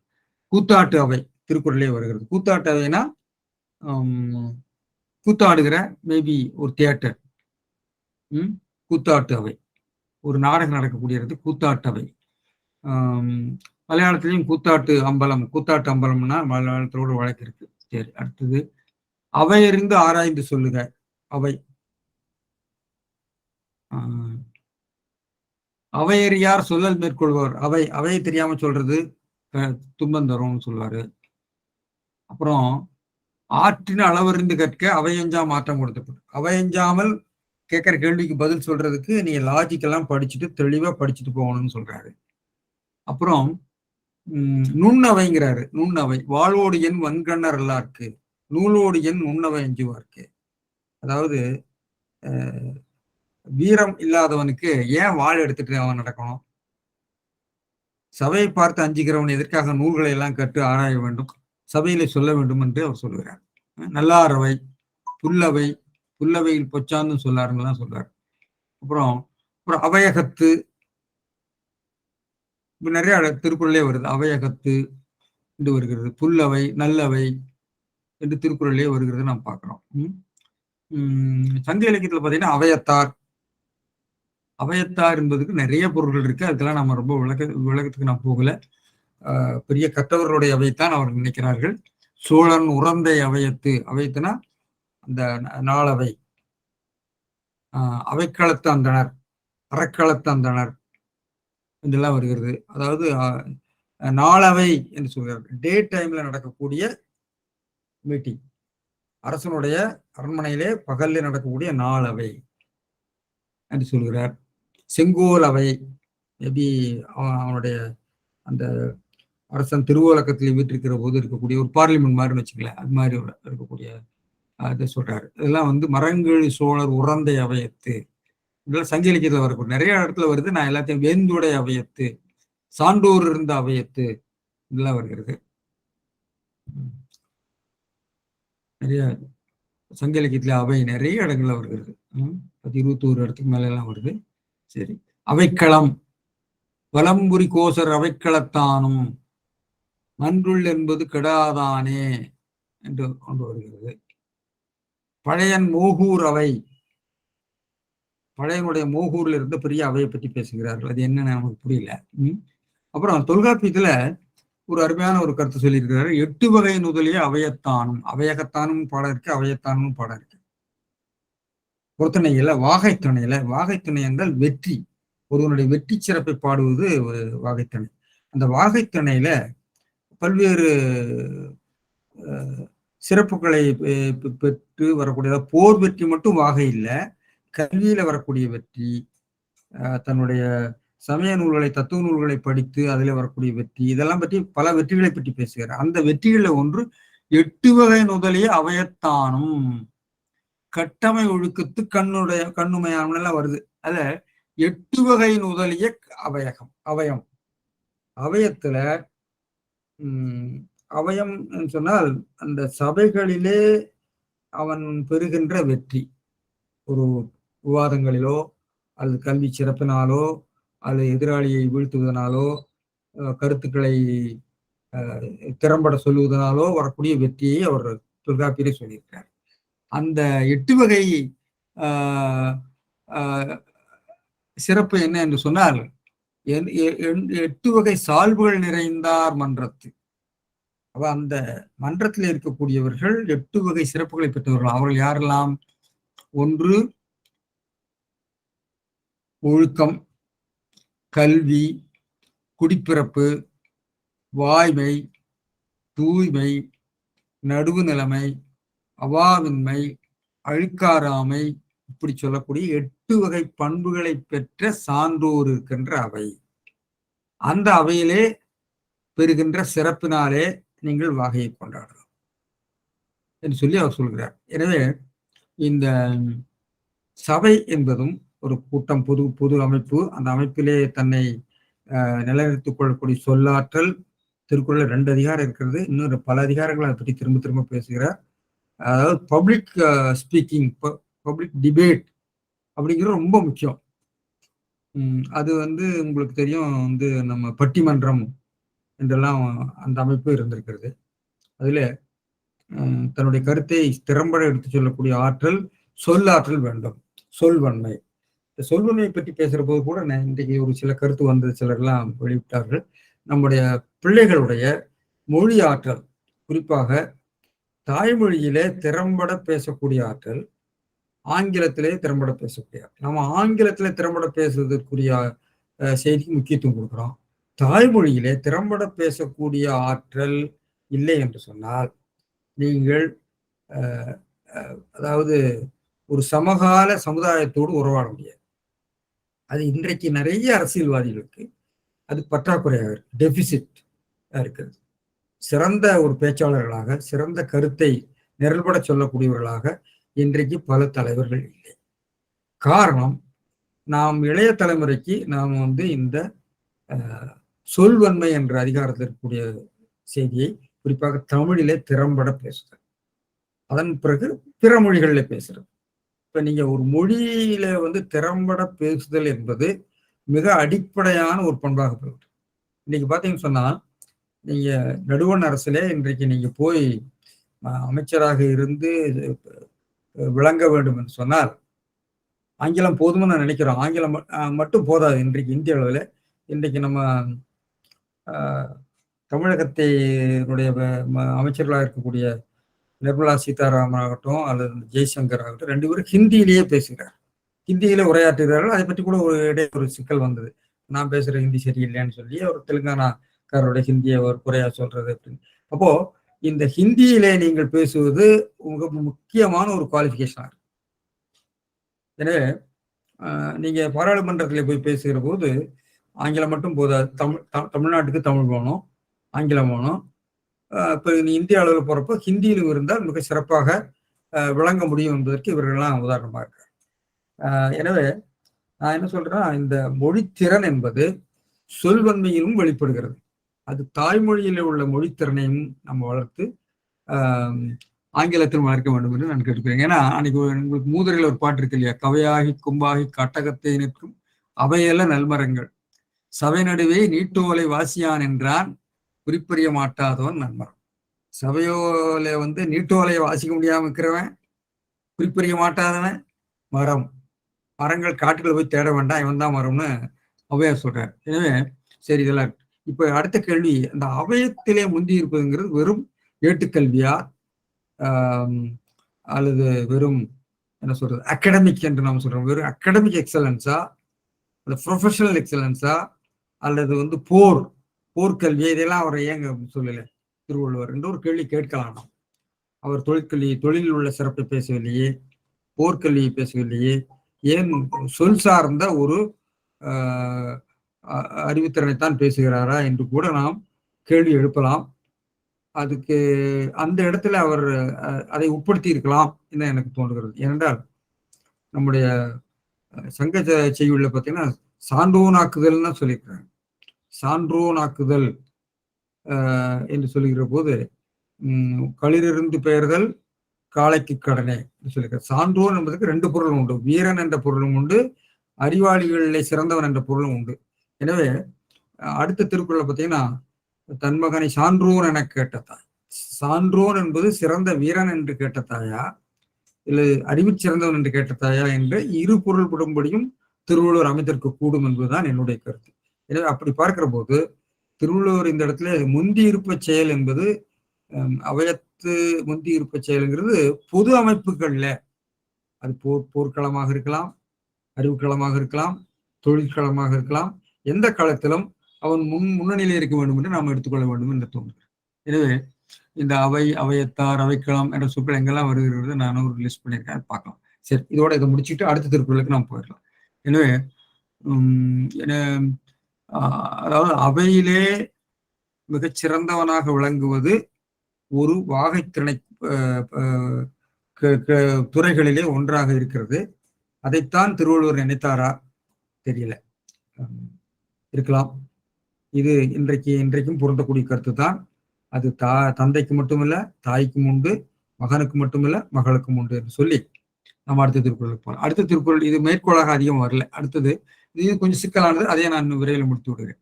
தம்மின் தம் மக்கள் அறிவுடைமை மாநிலத்து மண்ணுயிர்க்கெல்லாம் இனிது. தம்மின் தம் மக்கள் அறிவுடைமை மாநிலத்து மண்ணுயிர்க்கெல்லாம் இனிது. இது 68வது திருக்குறள். இது எளிய திருக்குறள் போல இருக்கு. இதுல என்ன சொல்றாருன்னா, தம் மக்கள் அறிவுடையரானால் தம் மக்கள் அறிவுடைமை தம்மை விட மாநிலத்து மண்ணுயிர்க்கெல்லாம் தம்மினும் உலகத்து உயிரிற்கெல்லாம் இனிதாம். அதாவது தன்னுடைய பிள்ளைகளுடைய அறிவுத்திறமை தனக்கு மகிழ்ச்சி தருவதை விட உலகத்தாருக்கு இன்னும் அதிகமான மகிழ்ச்சியை தரும் என்று பொருள் கொள்ள வேண்டும். வறுமையாளர்கள் அப்படித்தான் பொருள் சொல்லிட்டார் பாருங்க. வறுமையாளர்கள் தம் மக்கள் அறிவுடைமை, தம் மக்களது அறிவுடைமை மாநிலத்து மண்ணுயிர்க்கு எல்லாம் தம்மின் இனிது. பெரிய நிலத்து மன்னான் என்ற உயிருக்கு எல்லாம் தம்மினும் இனிதாம். அதாவது தம் என்று பெற்றோருக்கு என்ன நினைவு மகிழ்ச்சி என்று சொன்னால், தன்னுடைய பிள்ளைகளுடைய அறிவு உலகத்துக்கெல்லாம் பயன்படுவது அவர்களுக்கு இன்பம் தருகிறது, அது இனிமை உடையது என்ற நினைவு. அதைத்தான் நான் சொல்கிறேன். ஆனால் அது கருத்து வேறுபாடு. எப்படி அந்த வாக்கியத்தை புரிந்து கொள்வதில் உள்ள வேறுபாட்டினால வேறொரு பொருள் எப்படி வருகிறது பார்ப்போம். சரி, நம்ம பரிமையாளர்கள் விளக்கிட்டு நான் அதுக்கு வரேன். இந்த அறிவு என்றது இயல்பாகிய அறிவோடு கூடிய கல்வி அறிவினை. தம்மில் தம் மக்கள் அறிவுடைமைங்கிறது, அறிவுடைமைன்னா என்ன? இயல்பாகவே இருக்கக்கூடிய ஒரு இன்டெலிஜென்ஸா, இல்ல அதை செதுக்கிய கல்வி அறிவா? கல்வியினாலே, கல்வி பயிற்சியினாலே தன் அறிவை மேம்படுத்தியது. அப்ப ரெண்டையுமே சேர்த்துக்கொள்ளணுங்க. தன் பிள்ளைகள் இயல்பாக இருக்கக்கூடிய அறிவு, அதுக்கு பிறகு கல்வி பயிற்சியினாலே பெற்ற அறிவு என்று அவர் அதுக்கு விளக்க சொல்றாரு. மண்ணுயிர் என்றது இன்று அறிவுடையார் மேல் என்றது. மண்ணுயிருக்கெல்லாம் என்று சொன்னால் எல்லா உயிருக்குமா என்ற ஒரு கேள்வி எழுப்புகிற போது இல்ல, அது அறிவுடையார் மக்களை குறிக்கும், மக்களையும் அறிவுடையார் என்று அவர் எடுக்கிறார். அப்படி ஒரு, அதாவது அந்த இனிமை தரக்கூடியது என கற்றாரேதான் புரிந்து கொள்வார்கள் என்ற ஒரு நமக்கு தெரியலார். கற்றவர்கள் தான் அதை புரிந்து கொள்வார்கள் என்ற ஒரு கருத்து இருக்கிறது. இல்லாவிட்டால் மற்றவர்களுக்கு தெரியாது. அதாவது பழுதிக்கு தெரியுமா கற்பூர வாசனைன்னு சொல்லுவாங்க. அது மாதிரி நிறைய இடங்கள்ல நிறைய செய்திகள்லாம் இருக்கிறது. இந்த குளத்திலே வாழ்கின்ற அந்த நுணல் என்ற தவளைக்கு பக்கத்தில் இருக்கக்கூடிய தாமரையினுடைய பெருமை தெரியாது. ஆனால் எங்கோ இருந்து வருகிற வண்டு அந்த தாமரையினுடைய சிறப்பை அறிந்து அதனுடைய மகரந்தத்தை நுகர்ந்து தேனை நுகர்ந்து செல்கிறது என்று நாம பார்க்கிறோம். இந்த பக்கத்தில் இருக்கிறவர்களுக்கு பெரும்பாலும் ஒருவருடைய சிறப்பு தெரியாது, தூரத்தில் இருக்கக்கூடியவர்களுக்கு தான் தெரியும் என்பது பொதுவான ஒரு பார்வை. அதை நாம் நினைத்துக் கொள்ள வேண்டாம். எனவே அறிவுடையாருக்கு தான் அது தெரியும். சாதாரண கூட இருக்கக்கூடியவர்களுக்கு தெரியாது. ஏனென்றால் நிறைய ஊர்களில் நீங்க போய் பெரிய எழுத்தாளர் வாழ்ந்த ஊர்களில் போய் கேட்டீங்கன்னா, அங்க இருக்கிற சராசரி மனுஷனுக்கு அவர் ஒரு சாதாரண மனிதர். அது சில வேளைகளில் சாதாரண மனிதர் இல்ல, அசாதாரண மனிதன். அசாதாரண மனிதன்னா நல்ல அர்த்தத்துல சொல்ல. அவர் பைத்தியக்காரன் அப்படிங்கிற மாதிரி ஒரு கருத்து இருக்கும். நல்ல எழுத்தாளனோ அல்ல அறிஞனோ இருந்தா ஒரு கிறுக்கு, பைத்தியக்காரன் என்று சொல்லக்கூடிய ஒரு நிலைமை தான் இருக்கிறது. சரி, அறிவுடைமை கண்டு இன்புறுதற்குரியார் அவராகலின் என அவருக்கு விளக்கம் சொல்றார். ஏன் அறிவுடையார்னு சொன்னேன்னா, அறிவுடைமை கண்டு இன்புறுதற்குரியர் அவராகலின்னு சொல்லிக்கிட்டு, இதே மனுஷன் தன் மகனை சான்றோன் என கேட்ட தாய் மகிழ்ச்சி அடைகிறாள் என்று சொல்கிற போது அவள் அறிவினால தானே அறிந்து மகிழ்கிறாள். இவளுக்கு கேட்டு தான் தெரிகிறது. அவளால் அறிந்து இன்புற தெரியவில்லை. எனவே இது பெண்ணுக்கு உரியதில்லை, பெண்ணுக்குரிய பண்பு, பெண்ணுக்கு இயல்பாகவே அறிகின்ற அறிவு இல்லை, மற்றவர்கள் சொல்ல கேட்டுத்தான் என்று சொன்னாலும் கேட்டுன்னு வச்சாருன்னு சொல்லி அந்த கேட்டு என்பதுக்கு ஒரு விளக்கம் சொல்றாரு பரிமேலழகர். சரி, இது எல்லாமே எப்படி ஒரு காலகட்டத்தினுடைய கருத்து பிரதிபலிப்பு அந்த குரல் விளக்கத்திலே வருகிறது என்று நாம் பார்க்கிறோம். சரி, இதனால் தந்தையினும் அவையத்தார் ஒப்பர் என்பது கூறப்பட்டது. இதுவும் ஒரு வித்தியாசமான ஒரு விளக்கமாக இருக்கிறது. ஒரு வகையில் சொல்ல போனா அவருடைய ஒரு சார்பு இதுல தம்மில் தம் மக்கள் தான் இருக்கிறது. தம் அப்படிங்கிறது பெற்றோரை தான் குறிக்கும், தந்தையும் தாயும் தான் குறிக்கும். தந்தை தாய் தந்தையரும் அவையத்தார் ஒப்பர் என்றுதான் இருக்கணும். நான் பார்த்தேன் இந்த திருக்குறள் உரைக்களஞ்சியத்துல தனவாணி தேசியருடைய உரைக்களஞ்சியத்துல தப்பா அச்சா இருக்குது. தாய் தந்தையரனும் என்று பரிமேலழகர் உரையில அச்சு போட்டிருக்காங்க. தாய் தந்தையரனும் உலகத்து அவையத்தார் ஓப்பர் என்று அதில் அச்சு போட்டிருக்காங்க. அதான் உண்மையான கருத்து, அப்படித்தான் இருக்கணும். ஆனா இப்ப ஏட்டுச்சோடிகளையும் பதிப்பிலையும் தந்தையினும் தான் இருக்கிறது. ஏனென்றால் தந்தை தான் அவனை படிக்க வைக்கிறான் முதல் திருக்குறள்ல. அதனால தந்தை தான் ஓப்பர், அவையத்தார் ஓப்பர். உலகத்தாருங்கிறதுக்கு அவையத்தாருன்னு எடுக்கிறார். அந்த உலக மண்ணுங்கிறதுக்கு அவையத்தாருன்னு முன் திருக்குறளை கொண்டு வந்து பொருள் சொல்றாரு. சரி, தம் மக்களின் அறிவுடைமை தமக்கு இன்பம் பயப்பதை விட உலகத்து உயிர்களுக்கெல்லாம் மிகுந்த இன்பம் பயப்பதார். எனவே ஒரு பிள்ளையனுடைய அறிவார்ந்த அறிவு அந்த துறை சார்ந்த அறிஞர்களுக்கு இன்னும் இன்பத்தை தரும். இவனுக்கு பொது இன்பத்தை தான் தரும். அதான் சொல்றாரு. ஆனா நாமக்கல் கவிஞர் போன்றவர்கள் எல்லாம் எப்படி பொருள் சொல்றாங்கன்னு பாருங்க. இந்த திருக்குறள் இருக்கக்கூடிய ஒரு தொடரை முன்பின்னாக மாற்றி போட்டால், அதாவது தம்மின் தம் மக்கள் அறிவுடைமை, தம்மை விட தம் மக்கள் அறிவுடையராக இருப்பது என்று தம்மின் என்ற இந்த உரல் தொடரை தம் மக்கள் அறிவுடைமைக்கு அடையாக கொண்டு வந்தார். பரிமேலழகர் என்ன பண்றாருன்னா, தம் மக்கள் அறிவுடைமை தம்மை விட மாநிலத்தின்னு சொல்லி மாநிலத்துக்கு அடையாக கொண்டு வந்தார் அந்த உரல் தொடர். எனவே இந்த ஷிப்டிங், அதாவது திருக்குறள் இருக்கக்கூடிய ஆர்டர்ல பொருள் சொன்னா, இப்ப நம்ம சொல்லக்கூடிய நம்முடைய நாமக்கல் கவிஞரோட உரை, தம்மை விட தம் மக்கள் அறிவுடையராக விளங்குவது உலகத்தில் உள்ள எல்லா மனிதருக்கும் இயற்கையாகவே இன்பம் தருவது. அது உண்மைதான். ஆனா இதுல என்ன சிறப்பு இருக்குது? தன்னை விட அடுத்த தலைமுறை நிச்சயமாக அறிவாளிகளாகத்தான் இருப்பாங்க. ஏன்னா வளர்ச்சி என்பது அப்படித்தான் இருக்குது. அதுல என்ன சிறப்பு இருக்கிறது என்று எனக்கு தெரியவில்லை. தன்னை விட தன் பேரம்பேத்திகள்லாம் இன்னைக்கு இந்த மின் கருவிகளை எல்லாம் பயன்படுத்துவதில் சிறப்பாக பயன்படுத்துகிறார்கள். அவர்களுக்கு கிடைக்கக்கூடிய கருவி அவர்கள் பயன்படுத்துகிறார்கள். நாமும் நம்மளுடைய பெற்றோர்களை விட அதிகமாக அறிவுடையர்களாக இருந்திருப்போம். ஆனா இது ஒரு பொது கருத்து.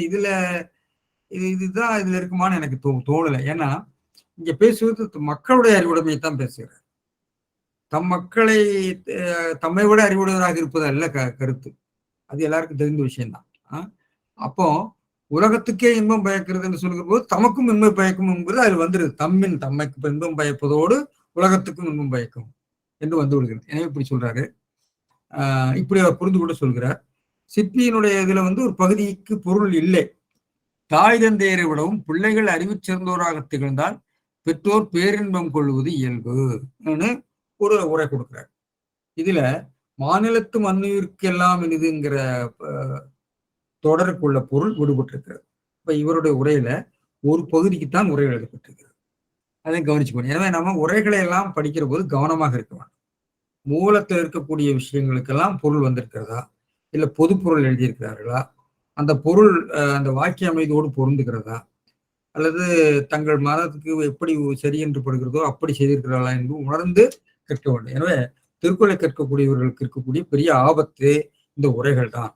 எனவே உரைகளை, தற்கால உரைகளை நீங்கள் வேறுபாடு தெரியாமல் வாங்கி பயன்படுத்தக்கூடாது. பெருமையாளர் உரையை கூட நீங்க படிக்கிற போது இவ்வளவு பிரச்சனைகள் இருக்கிற போது, பிற்காலத்தார் உடைகள்ல எத்தனை பிரச்சனைகள் இருக்குன்னு நமக்கு தெரியல. மூவா வந்து பரிமையாளர் ஒட்டி பெரும்பாலும் போவாரு. அதனால பரிமையாளர் பிழைப்படுகிற இடங்கள் மூவாவும் பிழைப்படுவார். ஆனா மூவாவில் பரிமையாளர்ல இருந்து இருக்கக்கூடிய பிழைகள் இருக்காது. அதை வந்து அப்படியே நேரடியாக அந்த திருக்குறளுடைய தொடருக்கு நீதி செய்யக்கூடிய விதத்துல இலக்கண ரீதியாக பொருத்தமாக இருக்கு. எனவே அதை நம்பலாம். ஆனால் எதையுமே நீங்க கேள்வி கேட்க என்பதுதான் திருவள்ளுவருடைய கருத்து என்பதையும் தெரிந்து கொள்ள வேண்டும். இதே வாக்கியம் இப்ப நான் கொஞ்சம் விவாதிக்கிறேன். தம் மக்கள் அறிவுடைமை எழுவார், அதான் எழுவார். தம்மின் தம்மை விட மாநிலத்து மன்னி இருக்கலாம்ங்கிறது அதனுடைய என்ன சொல்றது பயனிலை. எனவே தம்மை விட இனிது, சரி, உயிர்களுக்கெல்லாம் இனிது, சரி. அப்போ தம் மக்கள் அறிவுடைமை தமக்கும் இனிதுன்னு அர்த்தம். அதை விட மண்ணுவிற்கு அதை விட இனிதுன்னு இதுலயே வந்துருது. நீங்க சொல்லக்கூடிய பொருள்ல இவர்கள் இரண்டாவதாக சொல்லக்கூடிய பொருள் வந்து இதுலயே வந்து விடுகிறது. சரி. இரண்டாவது இன்னொரு விளக்கம், மற்றவர்கள் சொல்லக்கூடிய தம்மின் தம் மக்கள் அறிவுடைமை, தம்மை விட தம் மக்கள் அறிவுடையராக இருக்கிறது மாநிலத்து மண்ணு இருக்கலாம் என்று, தம்மை விட தம் மக்கள் அறிவுடையராக இருப்பது மாநிலத்து மண்ணு இருக்கலாம் என்று அவர் பொருள் சொல்கிறார். இரண்டாவது வாக்கியத்திலே பெற்றோரை விட மக்கள் அறிவுடையராக இருப்பது என்பது பொருட்சிறப்புடையதல்ல. மேலும் இங்கு மக்கள் அறிவுடைமைதான் பேசுபொருள், பெற்றோருடைய பேசுபொருள் அறிவுடைமை அல்ல. அங்க வந்து பெற்றோருக்கும் மக்களுக்கும் உள்ள அறிவுடைமையை அவர் பேசவில்லை என்றுதான் நான் நினைக்கிறேன். தம்மின் என்ற வேற்றுமை தொடர் உலகத்தை விட என அதற்கு அடையாக வருகிறது. மற்றவர்கள்லாம் நம்முடைய நாமக்கல் கலைஞர் போன்றவர்கள் அவர்கள் என்ன சொல்றாங்கன்னா மக்கள் அறிவுடைமை என்ற தொடருக்கு அடையாக அவர்கள் எடுத்துக்கொள்கிறார். எனவே அறிவுடைமை பெற்றோருக்கும் இனிது, அதை விட உலகுக்கு இனிது என்பதுதான் சிறப்பாக இருக்கும். ஏனென்றால் நான் பின்னாடி அதுக்கு சொல்றேன். கலித்தொகையில் உள்ள ஒரு பாட்டு, பிற பாட்டுல இந்த பெண்ணை பற்றி சொல்கிற போது பெண் வந்து எப்படி பெற்றோருக்கு இனிமை தர முடியாது, மற்றவர்களுக்கு தான் இனிமை தர முடியும், சந்தனம் இசை என்றுதான் சொல்லுவாங்க. அதே கருத்தை நம்ம பார்க்கிற போது ஒருவருடைய அறிவு, இப்போ ஒருத்தர் அணு விஞ்ஞானியாக இருக்கிறார் என்று சொன்னால் அந்த அணு விஞ்ஞானத்தினாலே வரக்கூடிய புது அறிவு பெற்றோருக்கு நேரடியாக இனிமை தருவதை விட மொத்த மக்கள் சமூகத்துக்கு, அறிவியல் சமூகத்துக்கு பெரிய இன்பத்தை தரும் இல்லையா? அதைத்தான் திருவள்ளுவர் கருதுகிறாங்க நான் நினைக்கிறேன். எனவே இதுல மக்கள் அப்படிங்கிறதுக்கு பரிமையாளர் என்ன பண்றாருன்னா சொல்லடைவில் நான் பேசுகிறேன், பெண் ஒழிமிகு சொல்லாக எடுக்கிறார் பரிமையாளர். அதாவது மக்கள் என்பது ஆண் மக்கள் இருக்கிறார். அறிவுடைமை தான். பெரிய நிலத்து மன்னான் என்ற உயிரிற்கெல்லாம் தந்தையினும் என்பது பரிமையாளர் உரை சொல்றார். தந்தையினும் என்று சொல்லியிருக்கிறார். தம்மினுங்கிறது தந்தையினும் நான் எடுக்கிறார். தந்தையர் அப்படின்னு நம்ம எடுக்க முடியாது. தம் என்பது புளூரல் தொன்மை, அது தாய் தந்தையரைத்தான் குறிக்கும். தாய் தந்தையரைத்தான் நாம் எடுத்துக்கொள்ள வேண்டும். பெற்றோர்கள் என்று சொல்லப்படுகின்ற ஒரு இனத்தை அவர் புளூரலாக சொல்லியிருப்பாருன்னு எனக்கு தோன்றுகிறது. இது பொருந்தாது. எனவே பரிமையாளர்களை நாம் மறுக்க வேண்டியதாக இருக்கிறது. சரி, எனவே இந்த விளக்கத்துக்கு பிறகு சரி, நான் முன்பே சொன்னேன், இந்த எப்படி தம்மை விட உலகத்துக்கு தம் மக்களுடைய அறிவு இனிமை பயக்கிறது என்பதை சொல்லுகிற போது பாலைபாடிய பெருங்கொடுங்கோருடைய கலித்தொகை ரொம்ப பாட்டு உங்களுக்கு எல்லாருக்கும் தெரியும். அதை நான் முடிச்சும் படிக்க போறது இல்லை. அதுல ஒரு செவிலித்தாய் பாலை நிலத்துல உடன்போக்கு செல்லுகின்ற ஒரு தலைவியும் போகிறார்கள். அவர்களை தேடிக்கொண்டுகின்ற செவிலித்தாயி வழியில எதிர்பட்ட துறவிகளை, வைணவ துறவினர் எழுதுறாரு, அது பின்னாடி யாரோ எழுதுற சொல்றாங்க, துறவிகள் வர்றாங்க, ஒரு பிராமண துறவிகள் வர்றாங்க, அந்தாணர்கள் வர்றாங்க. கொலைநடை அந்தணீர் என்று வருகிறது. அந்த அந்தணீரை பார்த்து என் மகள் ஒருத்தியும் பிறன் மகள் ஒருவனும் தம்முடைய புணர்ந்த தாமரை புணர்ச்சியர் அன்னார் இருவரை காணிரோ, நீங்க பார்த்தீங்களா, அவர்கள் வழியிலே போனதை பார்த்தீர்களா என்று கேட்கிற போது காணேமல்லே, நாங்க பார்க்கல, நீங்கள் அப்படி உடன்போக்கு சென்ற பெண்ணினுடைய தாய் போல் இருக்கிறது நீங்கள் என்று சொல்லிவிட்டு அவர்கள் 3 கருத்தை சொல்லுகிறார்கள். அதாவது, பலவுரு நெருஞ்சாந்தம் படுப்பவர்க்கல்லதை மலைவுளை பிறப்பினும் மலைக்கவைதாம் என்செய் நினையுங்கால் நும்மகள் நுமக்கும் ஆங்கு அணையலே. மலையிலே பிறந்த சந்தனம் மலையிலிருந்து பிறந்தாலும் மலைக்கு இன்பம் தராது, மலைக்கு இன்பம் தர முடியாது. சீர்கள் வெண்முத்தம் அணிபவர்க்கு அல்லதை நீருளைய பிறப்பினும் நீர்க்கவிதாம் என் செய்யும் தேருங்கால் நும்மகள் நுமக்கும் ஆங்கு அணைகளே. எனவே முத்து நீரிலே விளைந்தாலும் அந்த நீருக்கு அதனாலே ஒரு பயனும் இல்லை. அதை எடுத்து அணிகின்றவர்களுக்குத்தான் அது இன்பம் தரும். அதுபோல ஏழ்புணர் இன்னிசை முரல்பவர்க்கு அல்லதை யாழ்வுளே பிறப்பினும் யாழ்கவிதாம் என் செய்யும். இசை, கருவியிலே பிறக்கக்கூடிய இசை, அந்த யாழிலிருந்து பிறக்கிற இசை இந்த யாழுக்கு என்ன இன்பத்தை தரும்? கேட்பவர்களுக்கு தானே இன்பம் தரும். எனவே நும்மகள் நுமக்குமாங்க அணைகளே என்று சொல்லி, எனவே இறந்த கற்பு நாளுக்கு எவ்வம்படுறன் மின் சிறந்தானை வழிபடி சென்றனள் அறந்தலை புரிய ஆறுமதுவை. எனவே அவனோடு வழிபட்டு அவனோடு சேர்ந்து அவள் போயிருக்கிறாள். எனவே நீங்கள் வருத்தப்பட வேண்டாம். இதுதான் அறந்தலை புரியாறு, அதாவது அடுத்தது கற்புக்கு செல்லக்கூடிய வழி என்று சொல்கிறார்கள். இதுல இதே கருத்தை நமக்கு நாலடியார்லயும் வருகிறது. அது வேற மாதிரி சொல்கிறது. கொடுத்தலும் துய்த்தலும் தேற்றாய் இடுக்குடை உள்ளத்தான் பெற்ற பெருஞ்செல்வம். அதாவது ஒரு கருமையினுடைய பெருஞ்செல்வம் இல்லத்து உருவுடை கன்னியரை போல பருவத்தால் ஏதிலான் துய்க்கப்படும். எனவே ஒரு இளம்பெண், வயதுக்கு வந்த பெண், வயதுக்கு வந்ததுக்கு பிறகு திருமணம் செய்து கொடுக்கின்ற பிறராலேதான் அவள் அடையப்படுவாள். அது எப்படி என்று சொன்னால், இந்த கருமையினுடைய செல்வம் அவனுக்கு பயன்படாது, வேறொருவருக்குத்தான் பயன்படும் என்று நாளடியாக அது ஓமையாக சொல்லுகிறது. எனவே இப்படி இந்த கருத்துக்களை பார்க்கிற போது அறிவையும் கூட அப்படி பிறருக்கு இன்பம் தரக்கூடியது என்ற பொருள் மிக பொருத்தமாக இருக்கும் என்று எனக்கு தோன்றுகிறது. மற்றபடி பொருள் சொல்லுவதில் ஒரு நெருடல் இருக்கிறது. தன்னை விட தன் புத்திசாலியா இருக்கிறது எல்லாருக்கும் மகிழ்ச்சி தான், அது ஒரு உலக நடைமுறை தான். ஆனால் அது அவ்வளவு பொருள் சிறப்பு உடையதா? இந்த இடத்துல மக்கட்பேறு என்ற அதிகாரத்துக்கு அது பொருத்தமா என்பது எனக்கு தோன்றவில்லை. எனவே பரிமேலழகர், மணக்குடவர் போன்றவர்கள் சொல்கின்ற பொருள் அதுக்கு நேரிதாக இருக்கிறது.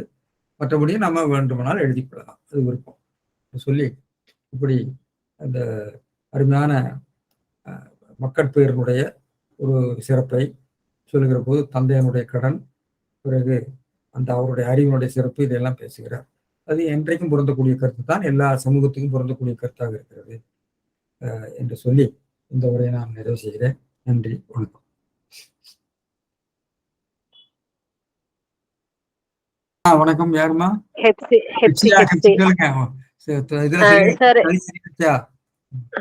பரவாயில்லைங்க சார். சார், இங்க தம் மக்கள் அப்படின்னு சொல்லும் போது ஆண் பெண் அப்படின்னு வேறுபடுத்தி இருக்கிறாரா, இல்ல இருபாலரையுமே சேர்த்துதான் சொல்லி இருக்கிற மாதிரி ஒரு எழுதியிருக்காங்களா சார்? பரிமேலழகர் மக்கள் என்பதை பெண் ஒழிமிகு சொல், பெண்ணை ஒழித்து இருக்கக்கூடிய ஆணை மட்டும் குறிக்கக்கூடிய சொல் என்றுதான் அவர் எழுதியிருக்கார் பொருள். அவருடைய கருத்தை அவர் தொடர்ச்சியா அவர் இதையே மெயின்டைன் பண்ணிட்டு வர்றாரு. ஏன்னா அந்த கால சமூகத்தினுடைய பிரதிபலிப்பாக இருக்கலாம்.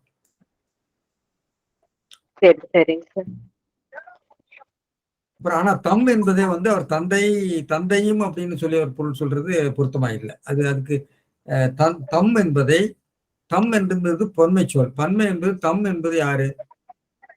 அது ஆணும் பெண்ணும் சேர்ந்து பெற்றோரைத்தானே குறிக்க முடியும். பெற்றோர்கள் என்று சொல்லப்படும் ஆண் பெற்றோர்களை மட்டும் குறிக்கணும்னு எடுக்க முடியுமா? எடுக்க முடியாது இல்லையா?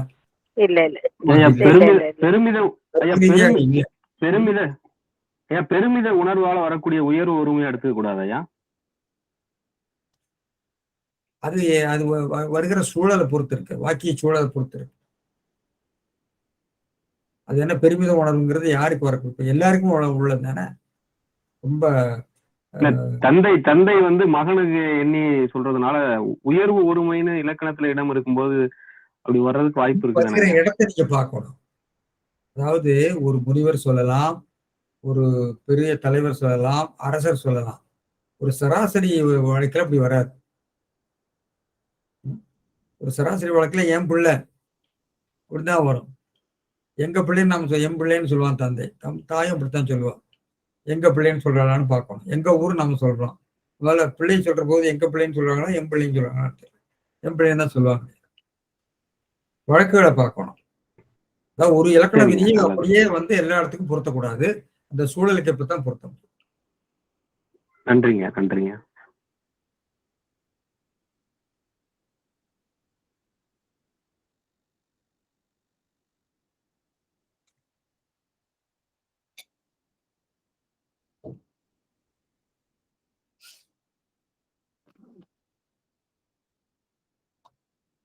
விளக்கம் ரொம்ப நல்லா இருந்தது ஐயா.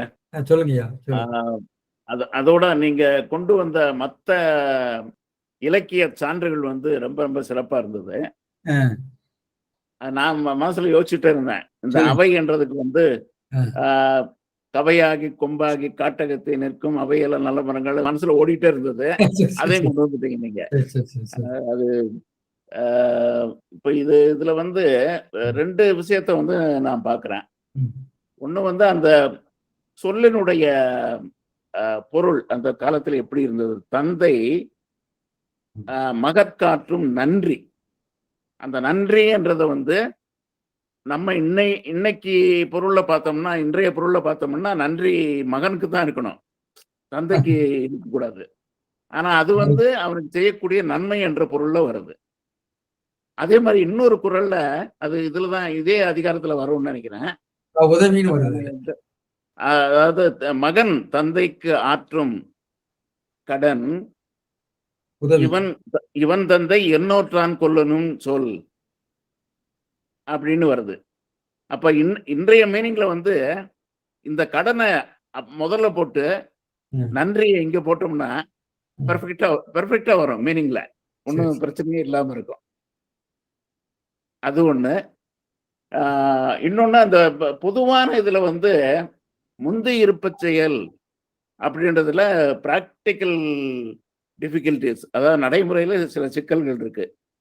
எல்லா தந்தையரும் எல்லா பெற்றோரும் தம்முடைய மகன் அல்லது மகள் அவையத்து முந்தி இருக்கணும்னு தான் ஆசைப்படுவாங்க. அது இப்ப உள்ள இந்த ரேங்கிங் இதெல்லாம் வச்சு பார்க்கும்போது நடக்காது. நான் என்ன நினைக்கிறேன்னா, அது வரைக்கும் அவங்களுக்கு இருந்த அறிவை விடவும் பழைய அறிவையும் கற்று தேர்ந்து இவங்களுக்கு அடுத்து வரக்கூடிய அந்த வளர்ச்சியில உள்ள அறிவையும் அவங்க பெற்றவர்களா இருந்தாங்கன்னா அவங்க கண்டிப்பா முந்தித்தான் இருப்பாங்க. அதாவது அறிவுடைய சபையோரை விடவும் என்ன சொல்ல போனா அப்டேட்டிங்னு சொல்றோம் இல்லையா இங்கிலீஷ்ல. நீங்க சொன்ன அந்த உதாரணம் கூட இப்போ இந்த கம்ப்யூட்டரு மற்ற டிஜிட்டல் டெக்னாலஜிஸ் இதையெல்லாம் யூஸ் பண்றதுல அந்த இளம் தலைமுறையில நம்மளோட முந்தித்தான் இருக்காங்க. ஏன்னா அவங்க பிறக்கும் போதே அவங்க உலகத்துல இது இருக்கு, நம்ம உலகத்துல அது இல்லை. ஸோ அந்த மாதிரி புதுப்பித்து கொள்ளக்கூடிய அறிவு, புது புது வளர்ச்சிகளை எல்லாம் தாங்கள் தெரிந்து முன்னால போகக்கூடிய அப்படிப்பட்ட ஒரு திறமை அப்படின்ற மாதிரி நான் எடுத்துக்கிறேன். அது எந்த அளவுக்கு சரியா இருக்குன்னு தெரியல. பட் ஏன்னா எல்லாருமே முந்தி இருக்கணும்னு நினைச்சா அது முடியுமா? அது கல்வி கோட்பாடா சொல்றாரு. அந்த கோட்பாடு சரியா அப்படிங்கறது கேள்வி எழுப்புறீங்க. நியாயமான கேள்விதான்.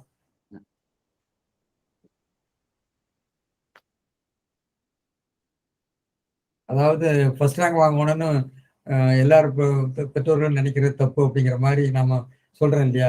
நல்லா படிக்கணும், எல்லாரையும் விட நன்றாக படிக்க வேண்டும் என்று சொல்வது ஒரு ஊக்கத்துக்காகத்தான். அதுக்காக போட்டி மனோபாவமா வளர்ப்பதா என்று நீங்க ஒரு கேள்வி எழுப்புறீங்க. அது யோசிக்கலாம்.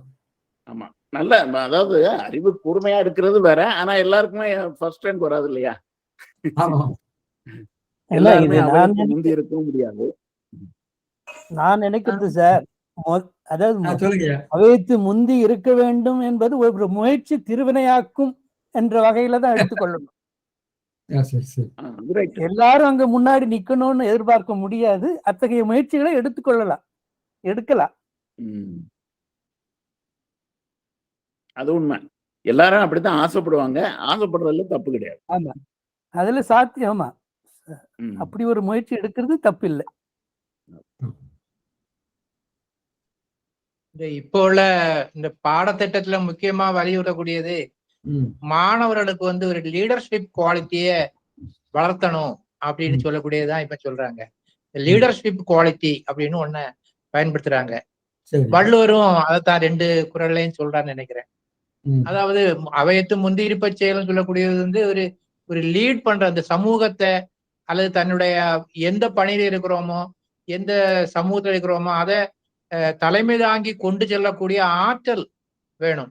அதுதான் அவருடைய 2வது வந்து நான் அடுத்த குறள்ல நான் நினைக்கிறேன், தம்மீது தம் மக்கள் முந்தைய அறிவுடையவர்களா இருக்கிறது வந்து எல்லா உயிர்களும் அதைத்தான் விரும்புது. மனிதன் மட்டுமல்ல, இந்த உலகத்தில் உள்ள அனைவரும் விரும்பக்கூடியது. அது ஒரு இன்டர்நேஷனல் பினோமினன் எல்லாம் சொல்றது மாதிரி சில விஷயங்கள் வந்து சில ஆட்களுக்கு விருப்பமா இருக்கும், மற்றவங்களுக்கு விருப்பம் இல்லாம இருக்கலாம். சிலது வந்து மனிதனுக்கு விருப்பமா அப்படியதா இருக்கலாம், மற்றவங்களுக்கு இல்லாம இருக்கலாம். ஆனா தம்மை விட தம் வாரிசு சொல்றது பயமா தான் இருக்கு. தம்மை விட தம் வாரிசு எதுலையாவது அதாவது கல்வியிலேயோ அல்லது பொருள் தேடுவதிலேயோ அல்லது மிருகங்களா இருந்தா வேட்டையாடுற எந்த திறமையிலானாலும் சரி, தம்மை விட அது சிறந்து விளங்குகிறதுன்னு சொல்லக்கூடிய அந்த பண்பை விரும்பாத உயிர்கள் உலகத்துல எதுவுமே இல்லை.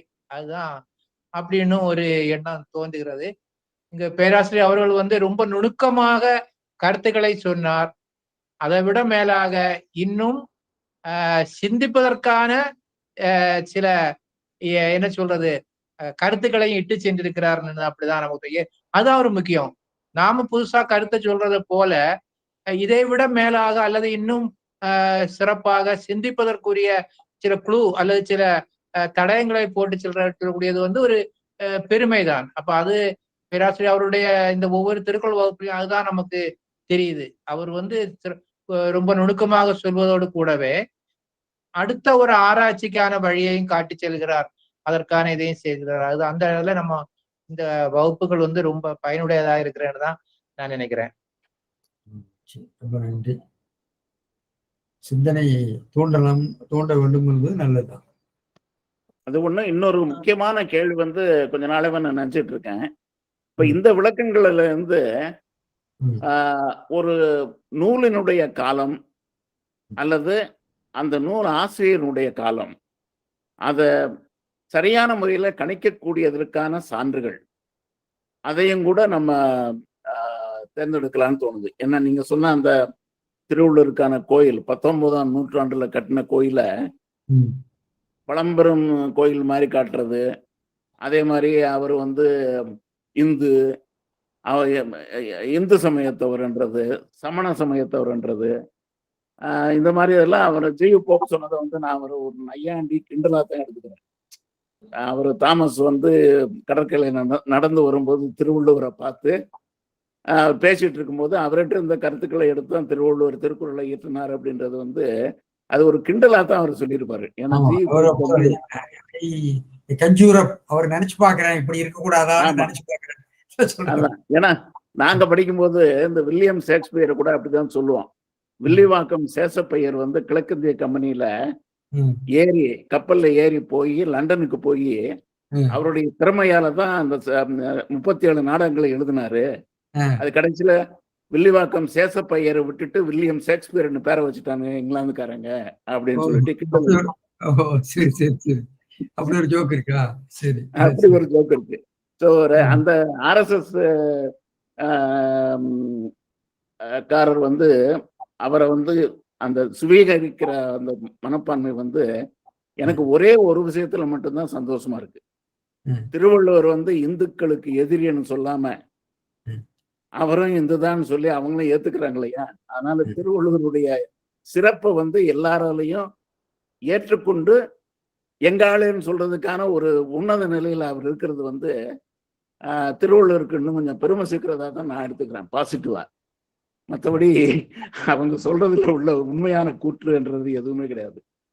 ஏன்னா நீங்க சொன்ன மாதிரி அந்த சபா அப்படின்றது எப்படி அவையாச்சோ அதே மாதிரிதான் இந்து சமயம்ன்றது வந்து ஆங்கிலேயர்கள் வந்து நம்ம வரலாறை எழுத ஆரம்பிக்கும் போது அல்லது கிரேக்கர்கள் எழுத ஆரம்பிக்கும் போது தான் சிந்து அப்படின்றதுல அந்த சி எப்படி சா ஆ ஆச்சோ அதே மாதிரி சி வந்து ஈ ஆச்சு.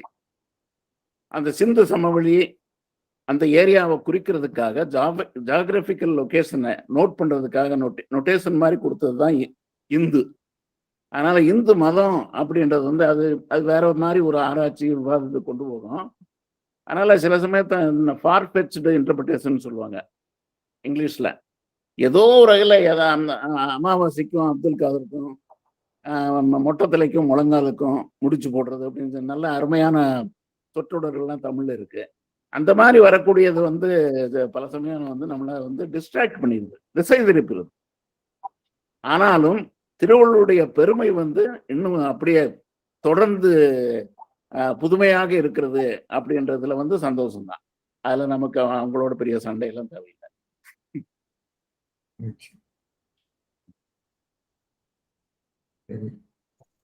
ஐயா யோகேஸ்வரி பேசுறேங்க. உங்க இந்த குரூப்ல உள்ளவங்க அளவுக்கு எல்லாம் எனக்கு தமிழ் நாலேஜ் கிடையாது. பட் இந்த குரல் ஃபர்ஸ்ட் குரல் பாக்குறப்போ நான் ஒரு சாதாரண மனுஷியா பாக்குறப்போ எனக்கு பேரண்டிங் ரெஸ்பான்சிபிலிட்டிய நான் தெரிஞ்சுக்கிறேன். நாளைக்கு என்ன குழந்தை வந்து நான் பிளேம் பண்ணக்கூடாதுன்னா நான் வந்துட்டு ப்ராப்பரா இருக்கணும் அப்படின்றது. அவங்களுக்கு என்ன நான் கொடுக்க வரேன், என்ன மாதிரி என்விரான்மெண்ட்ல அவங்கள வச்சுட்டு இருக்கேன், அதே எனக்கு பாடமா நான் எடுத்துக்கிறேன். ரெண்டாவது இன்னைக்கு உள்ள குழந்தைங்க எல்லாம் வந்து அப்பா அம்மாவோட குழந்தைங்க ஃபார் ஃபிளெட்ஜ்டா இருக்காங்க அப்படிங்கிற மாதிரி சொன்னீங்க. சோ எனக்கு என்னன்னா ஒன்றில் பெரியார் ஒன்றில் சிறியார் அதுதான் தோணுச்சு. சோ இன்னைக்குள்ள குழந்தைங்க எல்லாம் ஃபார் அட்வான்ஸ்டா இருக்காங்கன்னா இப்போ உங்க தலைமுறையில நீங்க நிறைய விஷயங்கள்ல ஃபார் அட்வான்ஸ்டா தான் இருந்திருக்கீங்க. ஃபார் எக்ஸாம்பிள் குழந்தைக்கு உடம்பு சரியில்லைன்னா உங்க எல்லாத்துக்கும் வந்து ஒரு வீட்டு வைத்தியம் தெரியும். கிராம சூழல் தான் பெரும்பாலானவங்க வளர்ந்துருப்பீங்க. சோ மூலிகைகளை பத்தி இயல்பா உங்களுக்கு அந்த அறிவு இருக்கும். எந்த கிளைமேட்ல ஐ மீன் எந்த கால சூழ்நிலை எந்த சீசன்ல என்ன பயிர் விளைவிக்க முடியுங்கிற நாலேஜ் எல்லாம் உங்களுக்கு இருக்கும். இன்னைக்கு எந்த குழந்தைக்கும் இது தெரியாது. மேபி கேட்ஜெட்ஸ் ஆப்ரேட் பண்ற அறிவு வேணா இருக்கும் ஒழிய இயற்கை சார்ந்த அறிவு வந்து இன்னைக்குள்ள குழந்தைங்களுக்கு வந்து ரொம்ப ரொம்ப கம்மியா இருக்கு. கிராமப்புற சூழல்ல வளர குழந்தைங்களுக்கு கூட இந்த நாலேஜ் வந்து கம்மியா தான் போகுதுங்கிறது என்னுடைய அனுபவமா நான் ஷேர் பண்ணிக்கிறேங்க. நல்ல கருத்து. அதாவது ஒரு சில துறைகள்ல மேம்பட்ட அறிவு இருக்கு, வேற சில துறைகள்ல அவர்கள் அந்த அறிவை பெற தவறி விடுகிறார்கள் சொல்றீங்க. அது நல்ல கருத்து. அதுலயும் வந்து பேரண்டிங் தான் காரணம். அது உண்மைதான். நம்ம சொற்களை இழக்கிறோம், மொழி இழக்கிறோம். ரொம்ப நல்ல கருத்து அவங்க சொன்னது. ஆமா, அவங்க ஆங்கில இலக்கியம் படிச்சோமா பேராசிரியமா நீங்க எனக்கு தெரியல. நான் வந்து என்ன சொல்றது ரொம்ப கம்மியான நாள் தான் ஒர்க் பண்ணேங்க. அப்புறம் வந்து இப்ப என்னுடைய கணவருக்கு தொழில நான் ஹெல்ப் பண்றேன், என் குழந்தைங்களை பாத்துக்கிறேன். அதுதான். நீங்களா இப்ப ஆசிரியை தான் அப்படி இருக்கு, மாணவின்னு சொல்லிக்கலாம் எப்பயும்.